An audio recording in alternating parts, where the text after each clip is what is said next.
Hello, everybody, and welcome to another one of DCT Recruitments, the icing on the career cake. And today, Diane and I are joined by Scott Whitney, who's decided to don a Jaws t-shirt for the occasion for anybody out there who isn't able to physically see what's going on.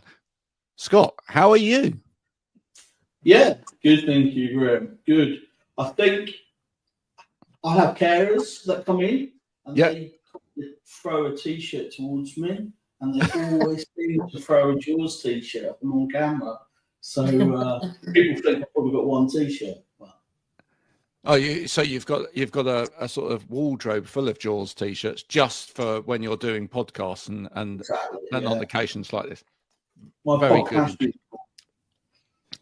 Scott, for anybody that's never spoken to you before, obviously I have, Diane has, etc. But for anybody else that's out there that has never met you before, doesn't know what you're all about, can you just give us kind of a brief introduction to you, who you are, and what it is that you do?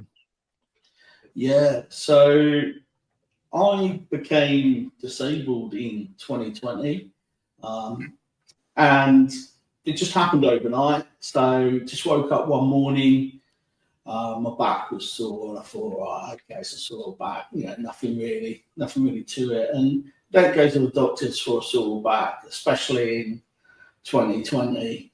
And 3-4 weeks later, my back's still sore.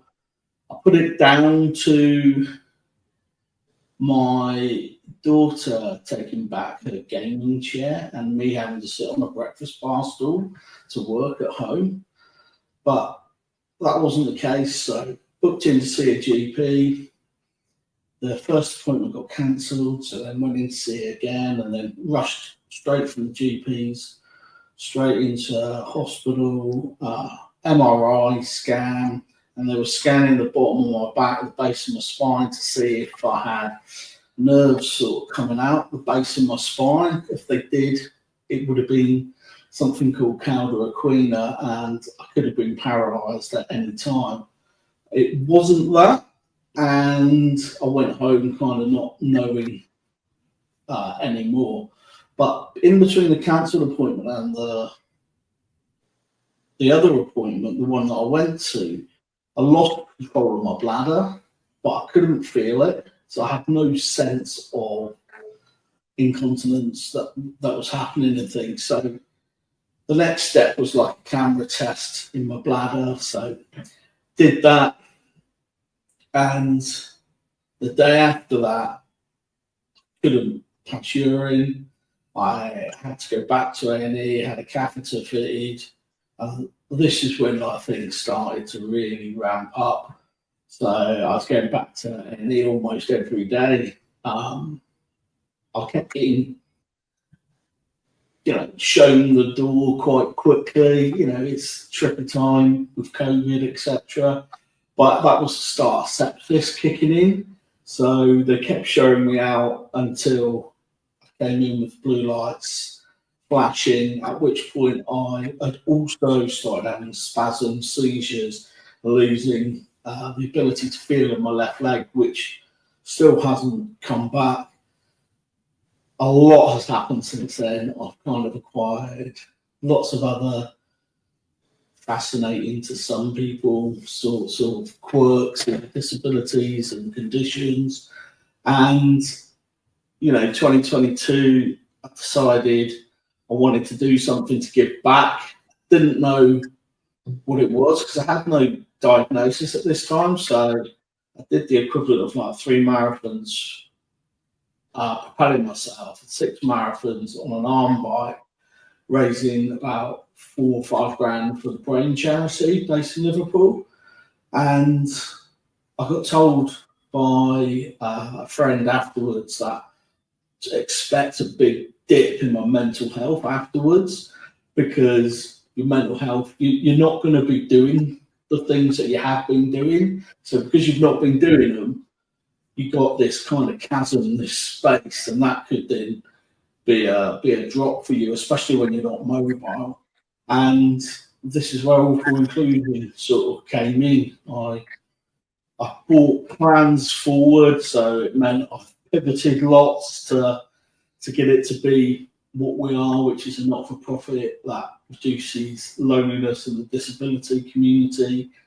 That's what I focus on mainly at the moment. We do an annual awards supporting the disability community, put on lots of online support groups. I've also got a company called Sign My Vid, and Sign My Vid is all about putting BSL, British Sign Language, onto the bottom of your screen.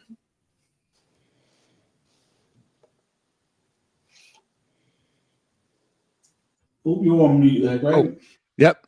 Sorry, I have to edit that out. You're a busy man, aren't you? You've done an awful lot in that short space of time.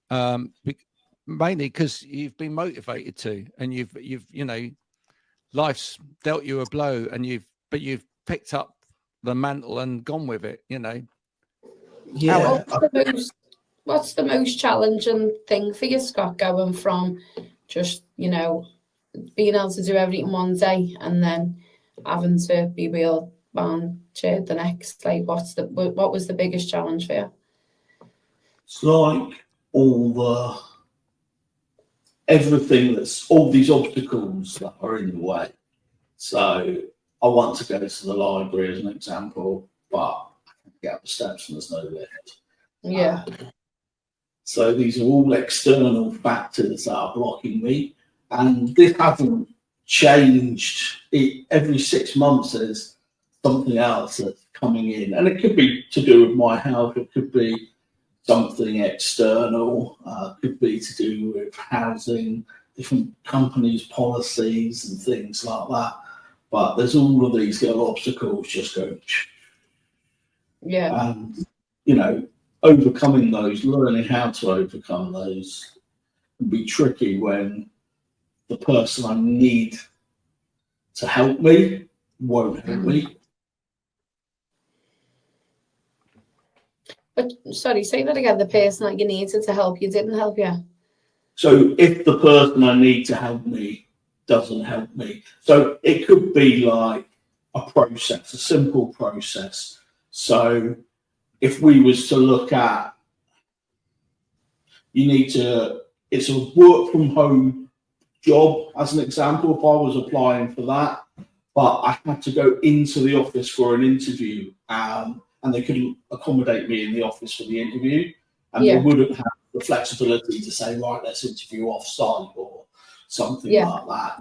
There's always someone that's behind a decision, and when they don't flex or flex that decision at all, it can make it really tricky. Do you feel like people in the workplace are not flexible then when it comes to disability?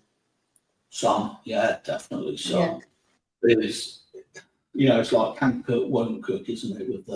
With the peppers, some people won't be flexible, some people can't be flexible, and some are.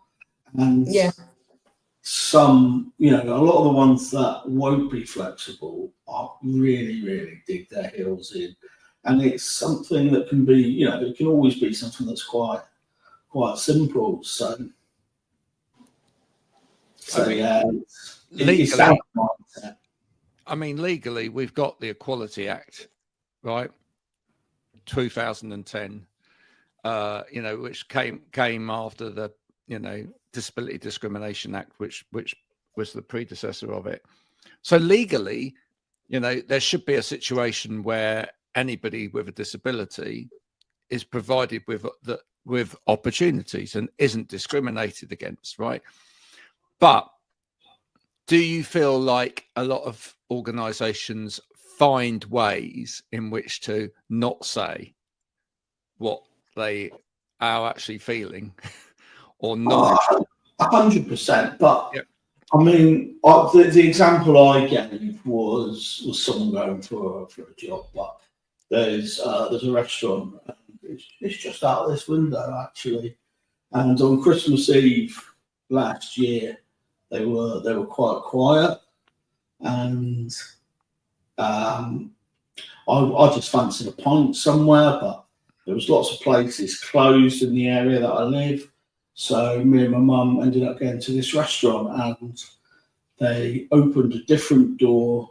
They let me in through this different door to normal, where what was a really, really nice meal.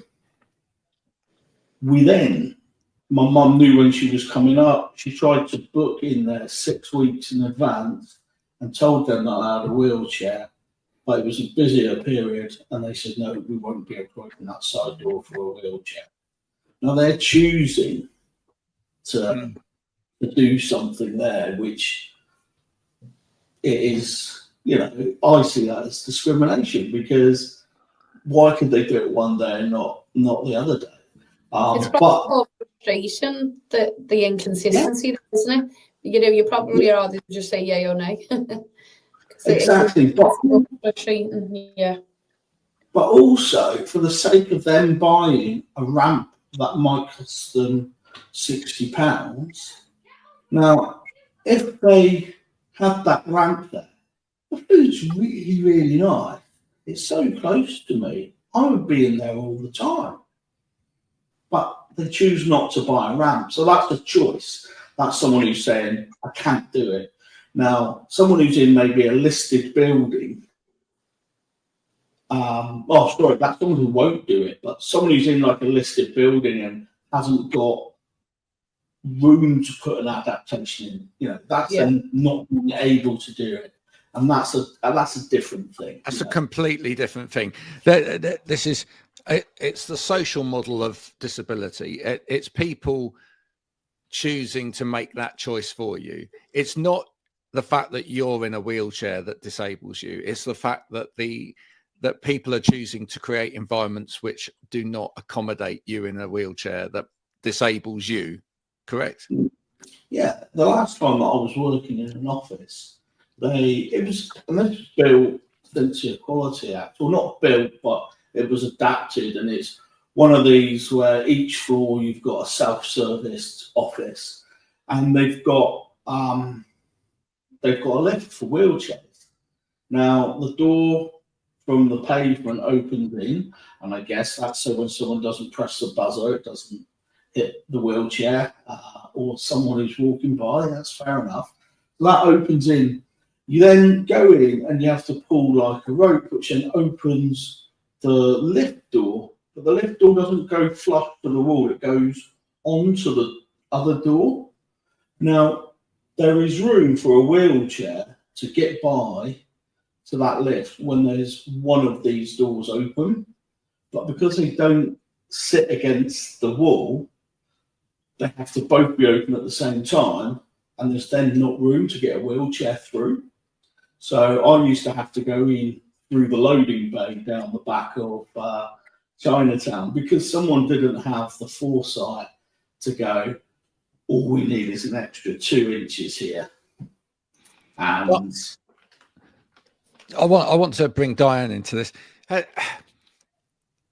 How difficult are these situations when it comes to then employing people or companies employing people? Because clearly there are certain things that people can easily make accommodation for, right? If they make the choice, you can decide to make your building completely accessible or not accessible, etc. I mean that is down to a design choice, and you can potentially do something about it unless the building's old and it's listed, in which case you may struggle with that. But you may be able to, as Scott said, find workarounds for that. What if it comes down to things that are not quite so obvious? So like hidden disabilities, or things like if people are suffering with things like chronic fatigue syndrome or MS or something whereby they, on a day-to-day basis, they want to work, but they can't necessarily say, I'm going to be able to work 8 hours tomorrow, because they might not be able to. I haven't come across much of it, so I can't really comment fully and say, oh, it's this or it's that. What I would say from experience is, to Scott's point, it's very much dependent on the people. and how they are. What I would say on that is a lot of people, you know, talk about culture and well-being and the way they do things, and some people think culture's just having a couple of nice chairs and a, you know, break room and a few, you know, a fridge there and a couple of, oh, well, we do this, and, you know, having dressed down Friday, or, you know, like little things that you can do. But it's not, is it? It's thinking about everything like that, you know. How do you manage people who are on the spectrum, or, you know, they work slightly different, or, you know, they do need a little bit more support because of illnesses, but they're trying to be into work, you know. I think the more open-minded companies can be, it'd be easier for people to get back into work, you know, so it would solve problems. But people can be quite, I think what people struggle with is they feel like it should just be one rule for one, instead of realising that it can't be. It's got to be individual. Yeah, you have your policies and procedures, but they should always be discretionary to whatever reason, because you could argue having one rule for one is then discriminating people against certain characteristics or whatever. Does that make sense? So it's hard, isn't it? I think it's a conversation you could talk about forever, really. I think it comes back down to that bigger thing about people construct ways of doing things based upon their own abilities and their own ways of thinking. And if you're going to be enabling and you're going to be inclusive, etc., you've actually got to stop thinking about it the way that you think about it. You've actually got to think about it the way other people may think about it or feel about it. Well, it's that rule, isn't it? It's a golden rule. You should treat people the way you want to be treated, but the platinum rule is treat people the way they want to be treated. And not many people think like that. They don't think about how does that person want to be treated. And you've got to, you know, you've got to think about that constantly, haven't you? Do you know what I mean? Like, it's quite tough in as a decision, but I think some of that just comes from educating yourself and keeping you upskilling yourself and listening, understanding the laws and regulations and how people are evolving and how life is evolving, you know. And That was a lot of conversations as well, doesn't it? Say that again, Scott. It comes down to conversations. So you have like conversations with people now. Like every employer should be wanting to get the best out of every employee. And you know, we're talking about disability because I'm disabled, but what about a parent carer? What about a mum of a young child? What about somebody looking after their parents, menopause? All these different things actually probably could take on some of the same reasonable adjustments. And I think businesses that are focused on KPIs quite often zoom right in. So if you've got someone who's maybe neurodivergent, they might struggle to do hit 5 of whatever the target is each day, because they know that they're likely to have one day that they're going to struggle. But they could probably hit 6 4 days and 1 on the day they struggle. You're still getting the same 25 across the 5-day period, but you're not getting it on that daily basis for that tick in the box. Again, it comes down to how we measure success, doesn't it?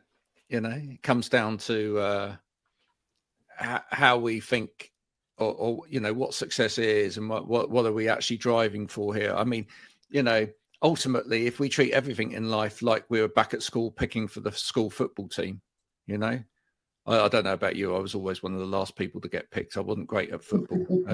Rugby was more my sport, right?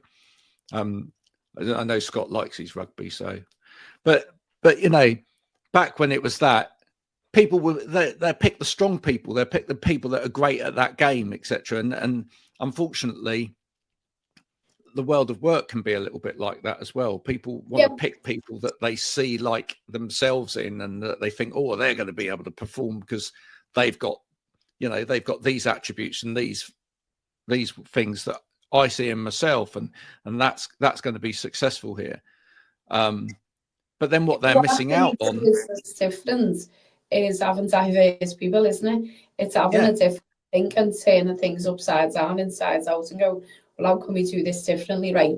So, you know, insanity is doing the same thing constantly and expecting a different result. So what can we do differently, you know? Well, that's what they're missing out on, right? And I think ultimately companies that go completely that route and don't look at diversity, don't look at seeing who else they can get in, one of the things that they miss is that actually their clients will be diverse. Other stakeholders around that business will be diverse. They will have that diversity and those, you know, that spectrum and all of those wonderful messinesses about them. And they're probably missing ways in which they will engage with the rest of the outside world, because what they do internally is try and clone themselves to be as strong as possible. Yeah. Whereas as soon as you bring people into your organization that you may see as having weaknesses, right, you suddenly see the outside of your business in a different lens as well. Yeah. And you suddenly see how you can approach a market that you perhaps even didn't know how to approach before, because you know how to talk to them with empathy and with understanding and, you know, and with maybe patience or whatever that you just didn't have when you were all just seeing it as like, oh, we're just all going to get to the top in this great football game that we've done. What are the hardest conversations for people to have with businesses around disability, Scott? I mean, most bigger businesses now will have some kind of well-being platform. They have some kind of EDI program, etc. They should be, you know, talking about equal opportunity, etc., and all of these great things. But are too many of them just seeing it as a tick box exercise, and are they not getting the training that's required in terms of real training, sort of empathetic training when it comes to things like awareness? I think so, yeah. I think a lot of EDI departments, they're made up of people with lived experience. So if I was working for an EDI department for a large business and leading that, you know, I'm going to lead it quite strongly from a disability stance. I've not got lived experience of race as an example. So what you'll find is that EDI departments can be, they can look after one or two of the minority communities more than others. They might not they might try to rule from their lived experience too much, instead of setting up employee resource groups, which employee resource groups are really, really helpful to get change, positive change. But there's some that do it really well. The thing is, you shouldn't start saying you're going to be something or you're going to do something until you're actually already doing it and doing it consistently. Right, yeah. So there's an insurer that sponsors lots of the para sports, and they're really high up on the para sports sponsorship and things like that. They say they're really acceptable and really inclusive, but when I went to formerly I worked in insurance, so this is why I'm talking about that. When I went to an insurance exhibition, I couldn't get on their stage to speak to their staff. They didn't have a ramp.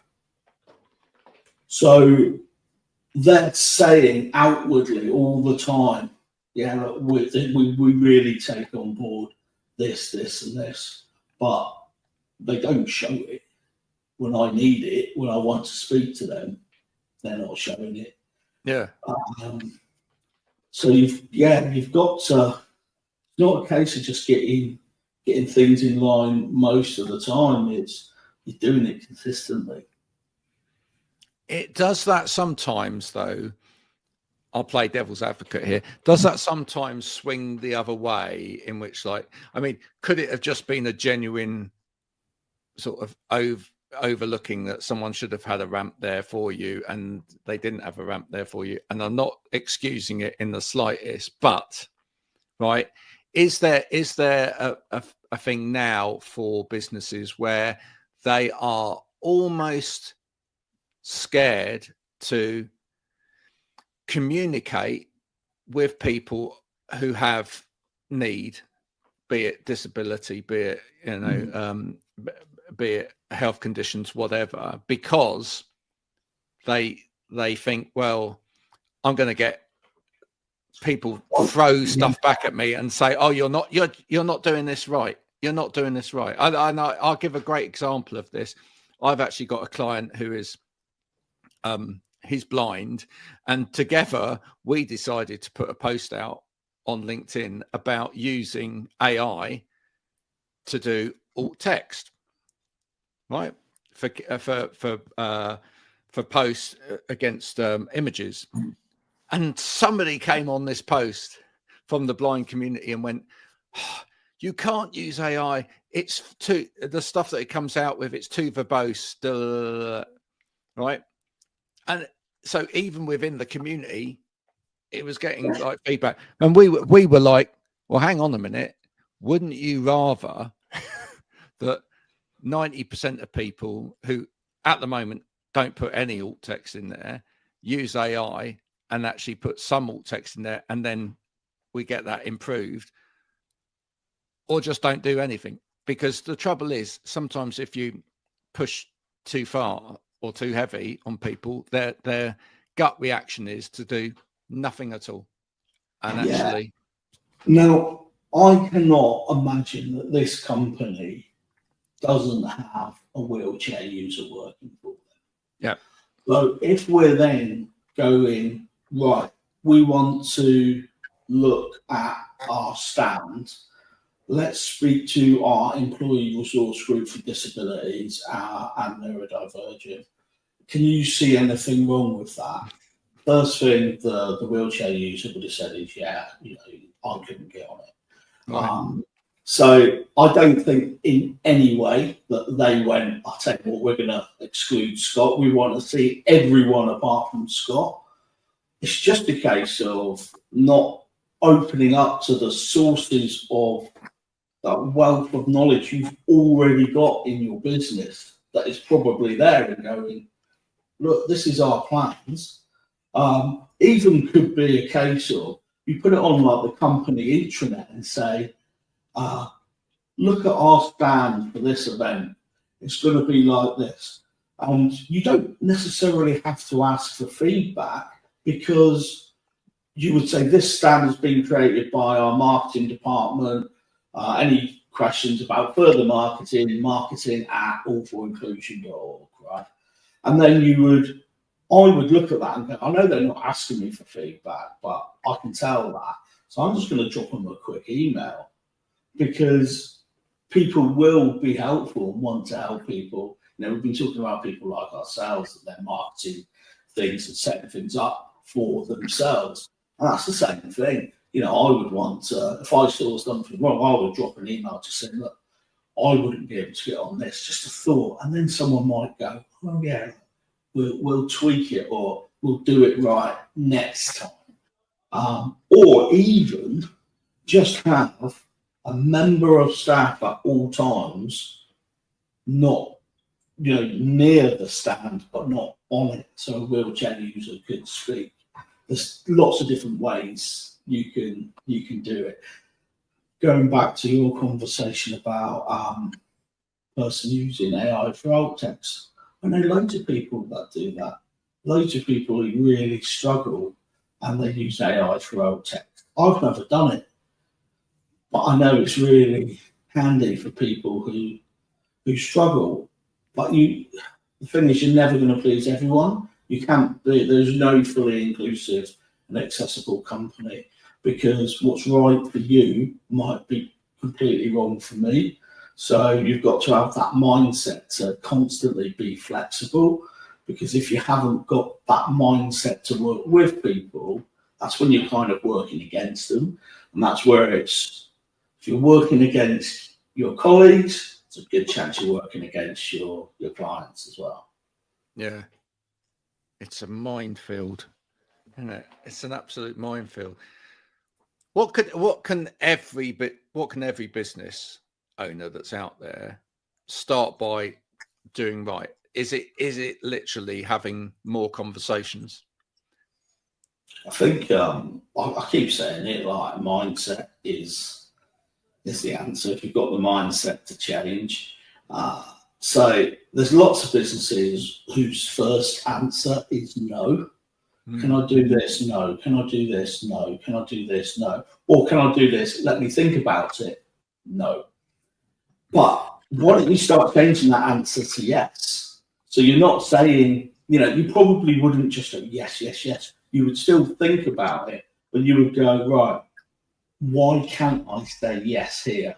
Well, I can't say yes because this policy says I can. Right. So why is this policy actually saying you can't say yes? And what's the value of it? We're only doing this policy because we've always done it. Well, that's so try and say yes first, and then if whatever doesn't allow the yes, then investigate the reason why. Yeah, the yes might be a yes. Can I have a lift in the building to help me get to the second floor? Ooh, let me think about it. There's not enough room to get the lift in there, so I'm really sorry. You're actually coming back with factual. Yeah, it's about having a growth mindset, isn't it? And not always just shooting things down, saying, well, how do you think we could do that then? Or you can do that, go away, find the information out, find the solution, and then let me think about it. Yeah. It's a different way of doing things, isn't it? There's always a way. I remember going to a workplace assessment in a bank building, which was on a sort of an industrial estate. It was sort of an office based building for a bank, and there was one wheelchair user in that building, and they were management, and they couldn't attend easily the management meetings because the team held those management meetings in a meeting room on a second floor at the back of the building, where the only access to that was up a set of steps or via a service lift. So in order for this person to attend those meetings, they literally had to come out the front of the building, round the outside of the building, in through a service door on the side and into the service lift, go up and then along a corridor to get to the same area, which everyone else could just walk through and up step and lifts, which was kind of not ideal anyway.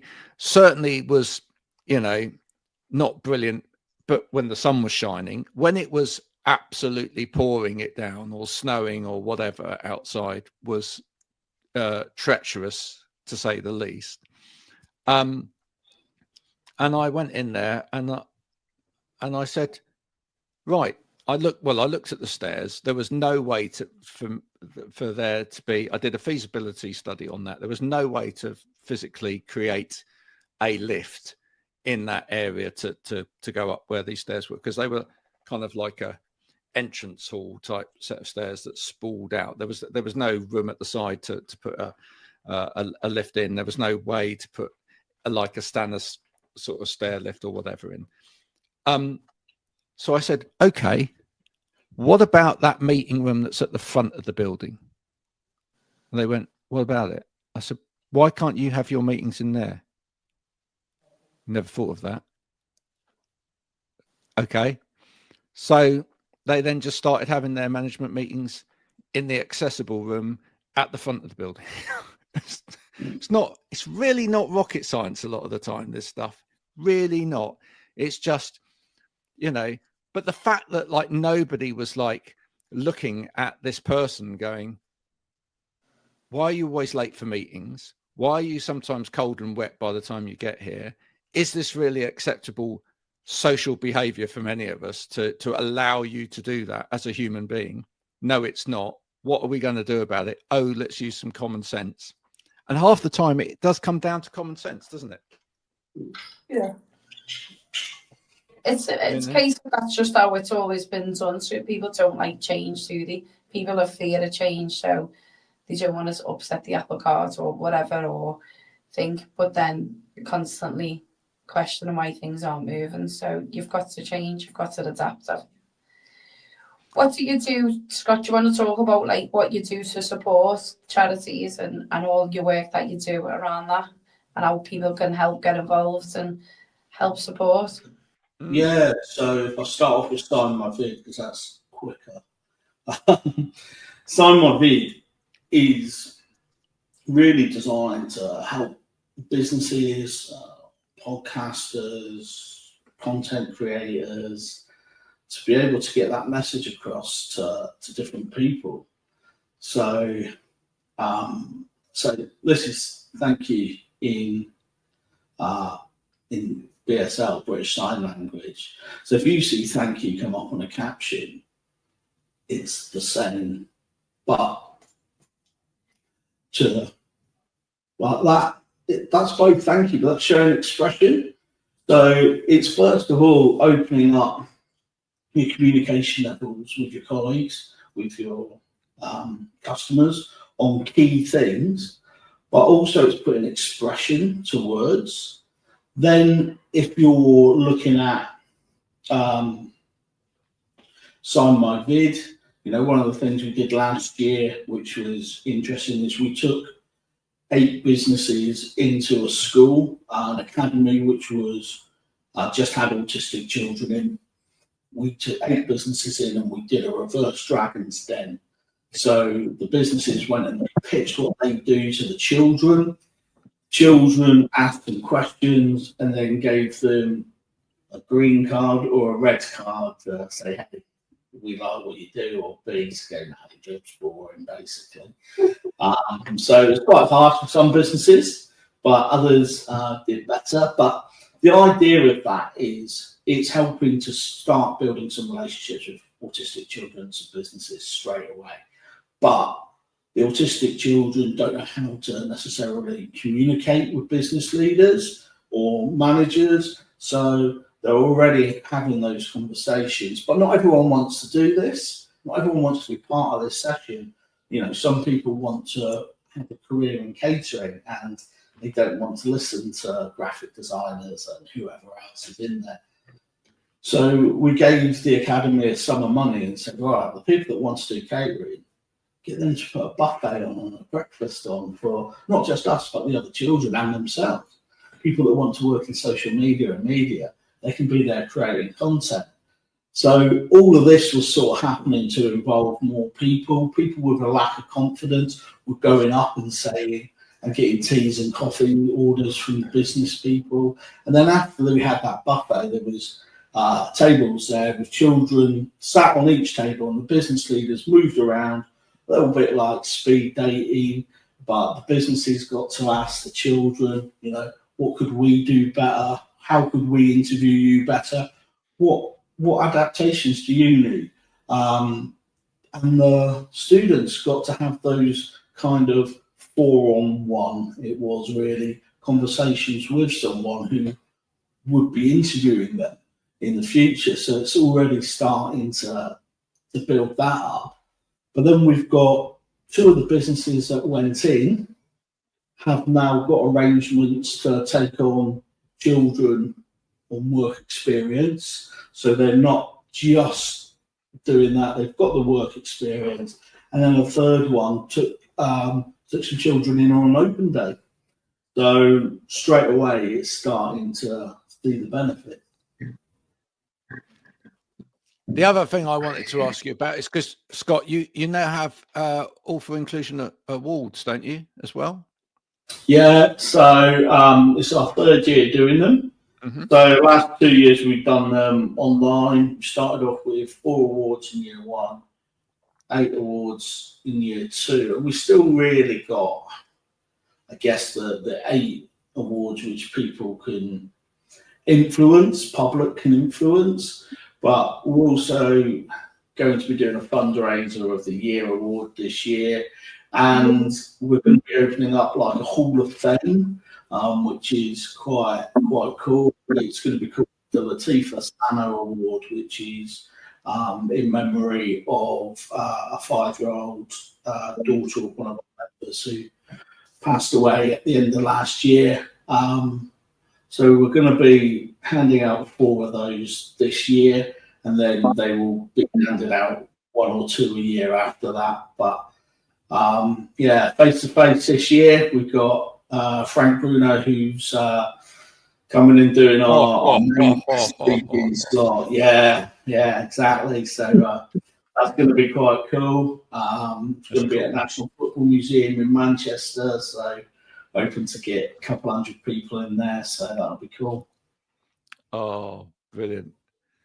You're going to have someone there called Harry, aren't you? Just for the, just for the crack of it. Yeah, exactly. I was waiting for you to come up with like some sort of knockout pun. Or... No. It's all right, Harry. You know what I mean. How do people? How do you fund what you're doing? How can people help in that way?